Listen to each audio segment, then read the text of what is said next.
in any country, there are different ways that you can erode democracy. I mean, the most visible level, of course, is through secret police and through oppression. But you can also erode democracy through a simple signature.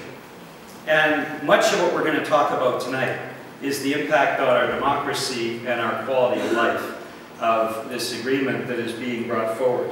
And that is the Canada-European Trade Agreement, which is also known as CETA. And before I start talking about some of the elements of CETA, I'd like to just deal with the 4 myths that are being put out with the government on CETA and on trade issues generally. Because I think it's important to put that side up front and center before we get into the meat of what is in the agreement and why Canadians should be concerned.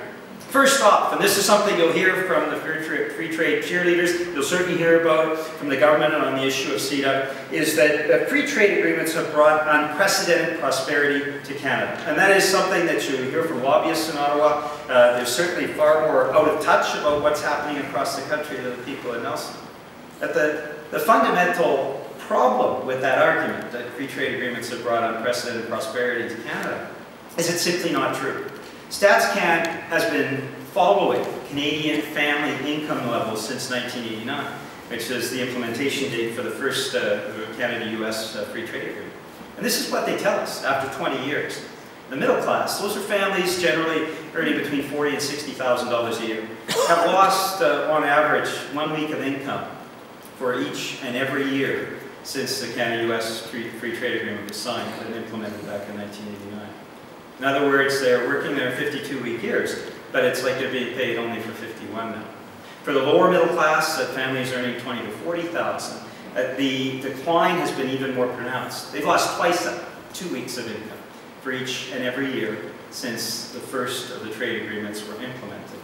And for the poorest of Canadians, the decline has been even more pronounced. For those Canadians earning less than $20,000 a year, they've lost a month of income on average for each and every year since 1989.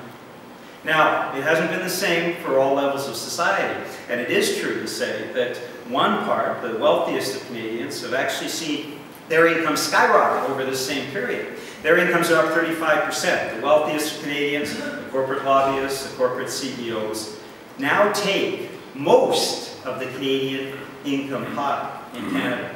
They take over 50% of all income in Canada. Now, the income decline has been particularly pronounced among the youngest of Canadians. So let's look at the reality today, 20 years later, with the free trade agreements, but also with the accompanying economic policies. Because what we're talking about is a package of economic policies, including free trade, that has led to this decline in income. For most young people today, they have actually found that their income has declined. They are going onto the job market with lower wages. Thank you, gentlemen. Lower wages than existed before. For most of the jobs that are created in the economy today, the jobs are actually part-time or temporary in nature. What that means is that those younger people who are coming in with lower starting wages are also not able to get the full-time family-sustaining jobs that used to exist in our economy at a time when we had much more progressive economic policies. And most of those jobs that those younger people are looking for no longer come with pensions. So look at this portrait for just a moment. We're looking at record levels of student debt. Young people coming onto the job market with lower level of wages, not able to get anything more than part-time or temporary jobs through the course of their working career. And at the end of their working career, they are looking at a situation where it is most probable they will not have a pension at the end of their working life. What we are doing with these economic policies is mortgaging the future of our young people. And this is something that fundamentally has to change. Now, we look at most Canadian families, we've seen over this same period that the average Canadian family debt load has doubled. So far from bringing unprecedented prosperity to Canada, what we've seen over the last 20 years is for most Canadians, their incomes are lower, their debt loads have doubled, and the types of jobs available in the job market are of much lower quality and lower wages. than they were 20 years ago. The second myth that's put out there by the government is that the free trade agreements are essential for increasing exports. Now, the problem is, when you look at the facts again, in every case where Canada has signed a bilateral FTA, the exports to those markets actually went down, not up. Costa Rica, 10 years after the signature of a free trade agreement, our exports are still below what they were before we signed a free trade agreement.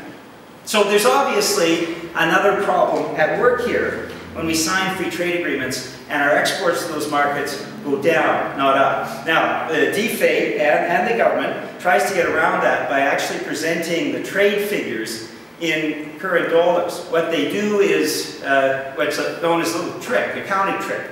Rather than comparing apples to apples, which is constant dollars, because as we know, a dollar is worth less later on than it is in a given year, because inflation erodes the value of that dollar. They try to present the dollars as current dollars, and in that way then often you'll see the parliamentary secretary for the Minister of International Trade saying, well no, the figures are up, but they're using tricky accounting. And in real terms, those exports have declined. The third myth that the government puts out is that free trade agreements that Canada signs are ideologically neutral. Now, we have a government, as you know, that's ideologically extreme. We've seen that, eliminating the long-form census, cutting funding for progressive organizations, massive and very irresponsible corporate tax cuts. They're even looking at massive prison building at a time when the government has slashed crime prevention programs. I mean, what's wrong with this picture? So we have a very ideologically oriented government. What's important is, and yes, you're absolutely right, sir, as well. So we have an ideologically oriented government. That is true. But the reality is, around the world, there are a lot of different models we could be looking at trade. Managed trade agreements. Remember the Auto Pact that worked very well for Canada. We have trade agreements such as Mercosur, which embodies a very important social component to ensure poverty alleviation and ensure that the benefits of trade go to those who are most vulnerable.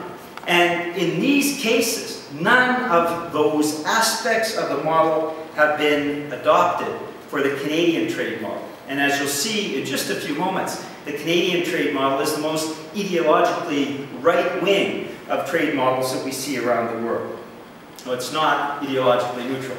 And fourth, and the final myth that the government puts out, is that it evaluates the positives and negatives and then makes a decision based on what is best for Canada. Now, what is surprising when we talk about CETA and when we talk about other trade agreements that the government has signed is that they don't do their due diligence, they don't do their homework. All of us, when we're planning, whether we're looking at a house renovation project, starting a new business, going back to school, we weigh the pluses and minuses. We go through as a family, go through the impacts, whether that's financial or other. DFA, and this particular government, does not do its homework. It doesn't do impact studies. It doesn't actually show what the advantages and disadvantages are. With CETA, they put out a study that showed not a single job loss anywhere in Canada. It didn't take into consideration any of the healthcare costs that we'll go into in a moment, any of the impacts on agriculture, the impacts on procurement. All it said is that with rose-colored glasses, everything will be okay. And that is simply not the level of homework and due diligence that Canadians expect. Now, what have been the results of some of the agreements? You all remember the softwood lumber deal. Well, there, the government blundered into signing that. So far, the costs to Canadians has been $1.2 billion and counting, 50,000 lost jobs and counting. And I can tell you that, coming from the riding of Burnaby, New Westminster, we lost 2,000 direct jobs because of that blunder into a bad deal that never should have been signed. The shipbuilding sell-up lost hundreds of jobs in the shipbuilding sector. All would have been avoidable if the government had actually done its due diligence and showed what the impacts would have been. And the Buy America deal, we gave up a $33 billion procurement, access to our procurement market in Canada. Now, what it was given by the United States, it turns out, has not been, according to DFA, even one contract. Yesterday, at the Committee of International Trade, I asked the government representatives to tell us how many companies had had contracts refused? How many companies had had contracts accepted? How many Canadian companies had lost contracts here in Canada? The answer was they have no idea. They haven't tracked any of that, and they haven't any idea where they could even get the information. So, what we can surmise from all this, as that fourth myth is exploded, is that the government does not even do its due diligence as it looks at what the impacts are on these agreements on the Canadian economy, on local economies, and on Canadians in general. So, now that we've exploded those 4 myths, let's go to the 8 key areas where CETA will have a profound impact on us as Canadians and on the quality of life that we have and on our democracy. Now, I should say that this information has been available, fortunately, because some bureaucrats leaked a copy first of the initial draft of the text a year ago, and then a second draft copy as the negotiations progressed in the fall.